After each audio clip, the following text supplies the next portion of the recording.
A man of unquestioned integrity, Jon Jansen, will Thank you. solve the problems of the people. You can send yours in, dearjonjansen@gmail.com.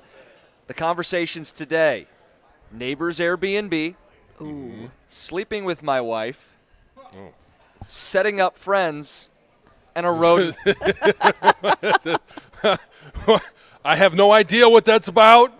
And rodent problems. Oh, We'll okay. get to all of it. We'll start with the neighbor with the Airbnb. Dear John, my neighbors have recently started renting out their home on the weekends as an Airbnb. They leave town for vacations or whatever.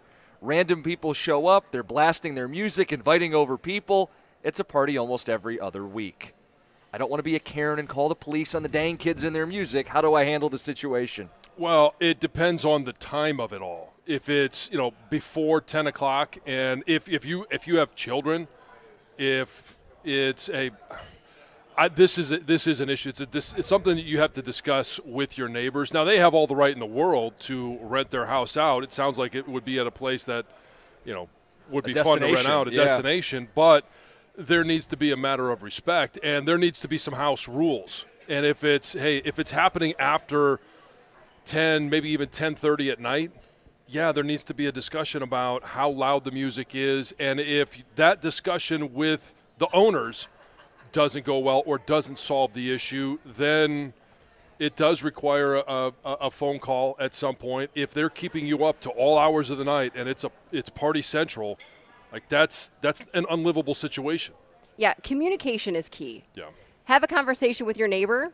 They can maybe contact Airbnb, because there are rules with Airbnb about parties, about noise, about music, or walk over there and politely. That normally doesn't go well. When someone tells you don't do something, they want to do something even more. But I do think open communication is the right thing. Yeah, walking over while the renters are there, Yeah. they're going to be like, okay, thanks a lot, but I know. please I'll turn go that home. up just a little more. Exactly. Yeah. Yeah, but it is about the communication. Yep. All right, the next one. This is the sleeping with my wife topic. Oh. Dear John, and honestly Heather too. Okay. Interesting. My wife and I have one son who is 5 years old. We put him to bed in his own room, but most nights he comes in during the night and wants to sleep with us. My wife caves every time. How old is too old for our child to be sleeping in the same room as us? How do you handle it? It's not going to last forever, and when it no longer is, in the moment, there may be some. You may not want it. But when it's all done, you're going to look back and be like, I wish I had some of those times back where your son or your daughter gets in and they snuggle up next to you. And you may lose a little bit of sleep. Maybe you got a hard time going back to sleep. But the kids will decide. They're not going to be coming into your room forever. So enjoy the moments that you do have, because when they're gone, it's just they're gone. You're never going to get those moments back. That is true. I've never had an experience with this yet, because my kids have been great sleepers and they've been in their own room basically since birth. Mm-hmm. I don't love the idea of my child sleeping in bed with me. However, if they've been sleeping well in their own room and she or he comes in, maybe they've had a nightmare or something happens, I will welcome them into the bedroom and let them sleep in there. But I think if it goes on too long, you got to suck it up and just deal with a couple nights of crying and getting them back into their room. I'm a big believer they should be in their own room. They didn't write to me. This does feel excessive at 5 years old every single night. A nightmare, I kind of feel like there's a grace period. Yeah, I don't know, but I guess now on my fifth. It's not going to last forever, and when it's done, it's done. And I think about those moments now that Lucy is now entering her second year at college. Mm-hmm. Ruby is going to be a freshman at college next year. Ellie and Jack, obviously, they're at an age where they're not going to do it. You miss those moments, so enjoy them while they last. It won't last forever, and like I said, when it's done, and you'll look back fondly on those moments. In the moment, in the heat of the moment, it's not gonna feel great. But developmentally, is there any harm to the No. kid to be like, hey, you got to learn how to there's sleep in your own not. bed? No. No. Well, okay, but let's take it to the extreme. They said how old? If you're 12 and you're still sleeping in mommy and daddy's bed, like That's a problem. yeah, but but They're 5, not- no issues. I don't love it. Okay. I would not have. It's not acceptable to me every night, but every once in a while it would be fine. Yeah. Next one is setting up friends. Dear John, I have a good friend who's currently single.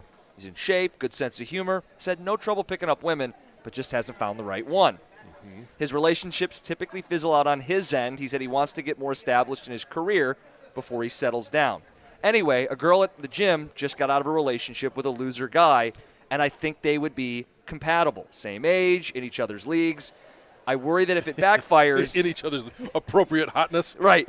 Says, I worry if it backfires, it impacts my friendship with either or both. Is it better to just stay out of other people's love lives? I'm of the mindset that, yeah, I'd stay out of it. However, it doesn't have to impact your relationship with either party if it doesn't work out. And it could be one of those things where, I mean, again, some of it depends on how it ends. But I don't think if both of them are adults, they're not going to look at you and say, well, you're the reason. And they weren't in the same friend group before. To begin with, yeah. They hung out separately. So if it doesn't work out, it's not really impacting your friend group, your tight circle. I say, yeah, I mean, at least mention, hey, there's a girl at the gym I think you'd be a great fit with. I think you should definitely do that. And I think it's refreshing in today's world where everything is on the apps, and a lot of people are frustrated with the apps. The idea that someone might be able to help you out, extend an olive branch, connect you. Yeah. I'd be Don't more be afraid of what could go wrong. What if it goes right? Right, and I mean, it could be huge too. Like you mentioned, like everything feels so impersonal these days, where it's swipe left, swipe right, whichever way you're going.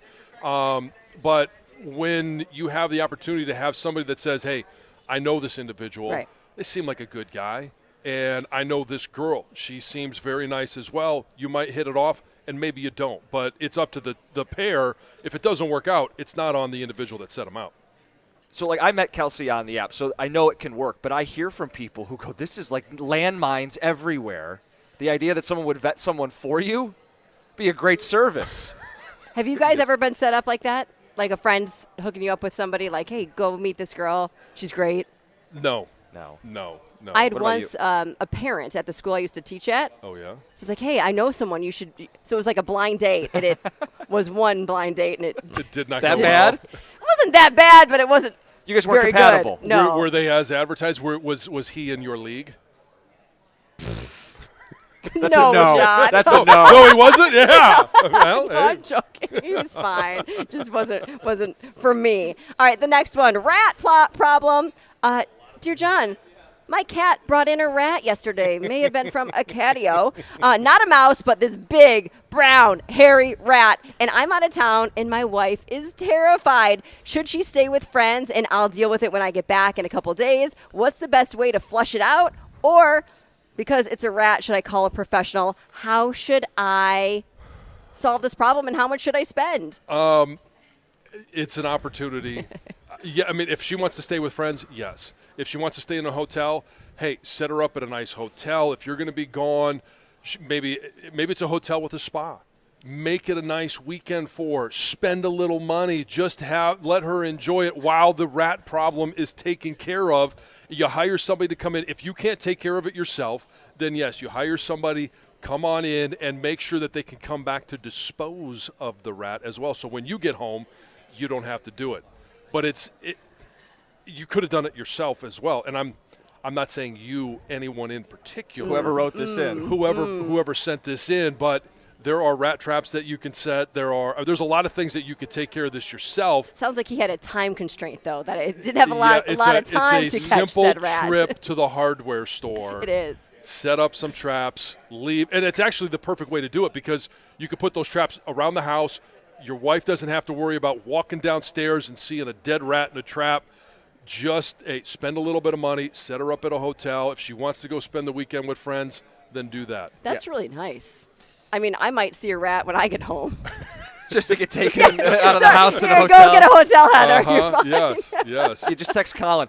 Rat problem. Yeah, I think I need a hotel room. I've checked in at the hotel. Sorry, you keep the kids. I'll go.